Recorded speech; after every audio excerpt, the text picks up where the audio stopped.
আমি অন্তপুরের মেয়ে, চিনবে না আমাকে। তোমার শেষ গল্পের বইটি পড়েছি শরৎবাবু, বাসি ফুলের মালা।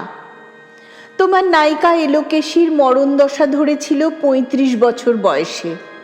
২৫ বছর বয়সের সঙ্গে ছিল তার রেশারেশি। দেখলেম তুমি মহোদয় বটে, জিতিয়ে দিলে তাকে। নিজের কথা বলি, বয়স আমার অল্প। একজনের মন ছুঁয়েছিল আমার কাঁচা বয়সের মায়া, তাই জেনে পুলক লাগতো আমার দেহে। ভুলে গিয়েছিলাম অত্যন্ত সাধারণ মেয়ে আমি।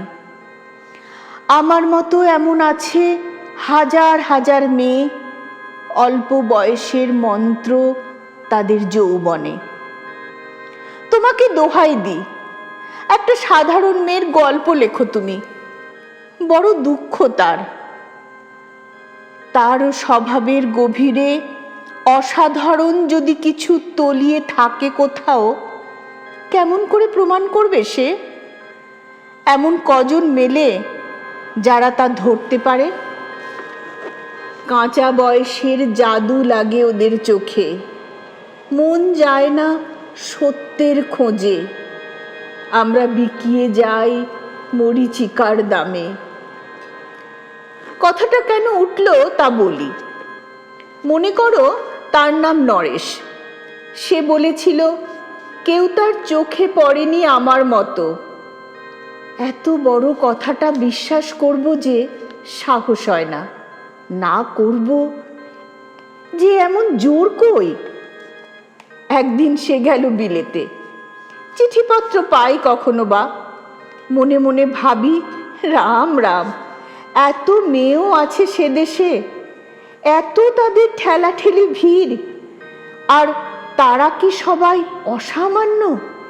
এত বুদ্ধি, এত উজ্জ্বলতা, আর তারা সবাই কি আবিষ্কার করেছে কি এক নরেশ সেনকে, স্বদেশে যার পরিচয় চাপা ছিল 10-এর মধ্যে।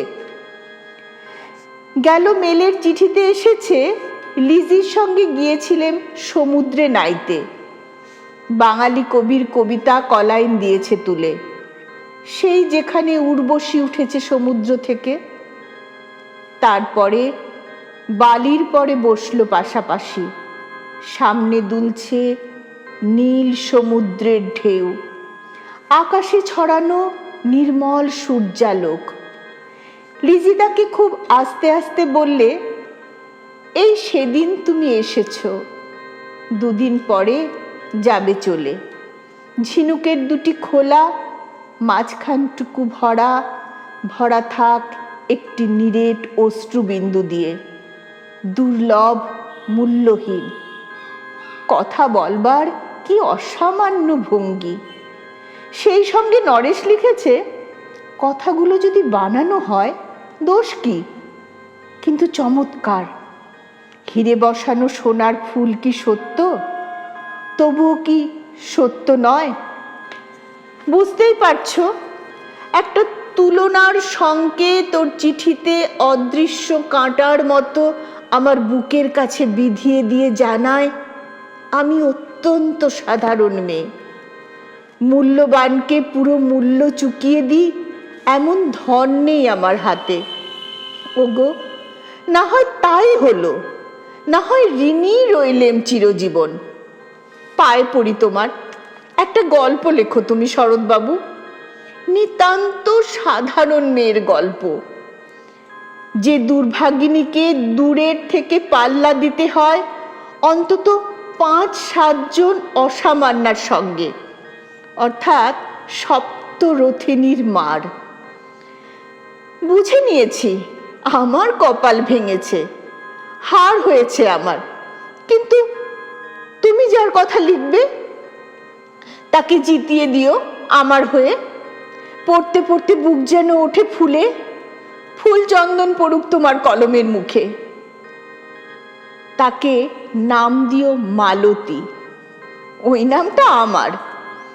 ধরা পড়বার ভয় নেই, এমন অনেক মালতী আছে বাংলাদেশে, তারা সবাই সামান্য মেয়ে, তারা ফরাসি জার্মান জানে না, কাঁদতে জানে। কি করে জিতিয়ে দেবে? উচ্চ তোমার মন, তোমার লেখনী মহীয়সী। তুমি হয়তো ওকে নিয়ে যাবে ত্যাগের পথে, দুঃখের চরমে শকুন্তলার মতো। দয়া করো আমাকে, নেমে এসো আমার সমতলে। বিছানায় শুয়ে শুয়ে রাত্রির অন্ধকারে দেবতার কাছে যে অসম্ভব বর মাগি, সে বর আমি পাবো না, কিন্তু পায় যেন তোমার নায়িকা।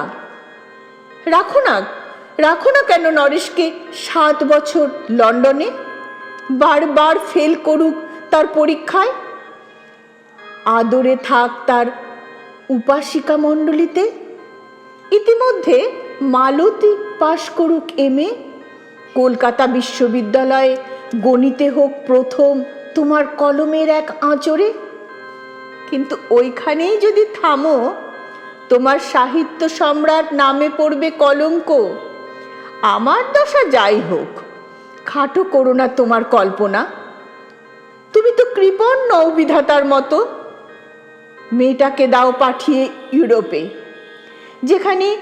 সেখানে যারা জ্ঞানী, যারা বিদ্বান, যারা বীর, যারা কবি, যারা শিল্পী, যারা রাজা দল বেঁধে আসুক ওর চারদিকে, জ্যোতির্বিদের মতো আবিষ্কার করুক ওকে।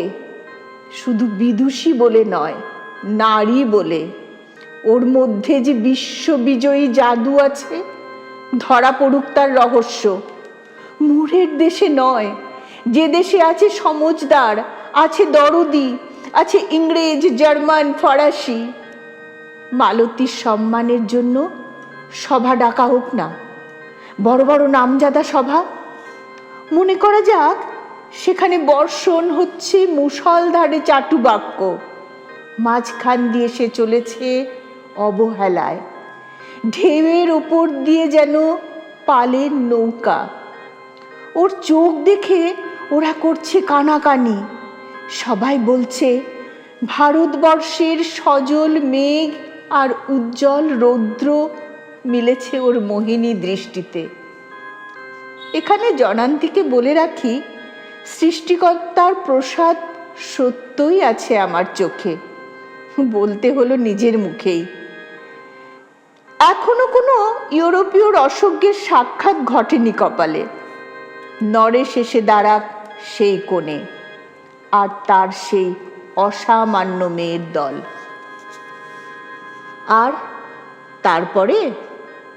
তারপরে আমার নোটে শাকটি মুড়লো, স্বপ্ন আমার ফুরলো।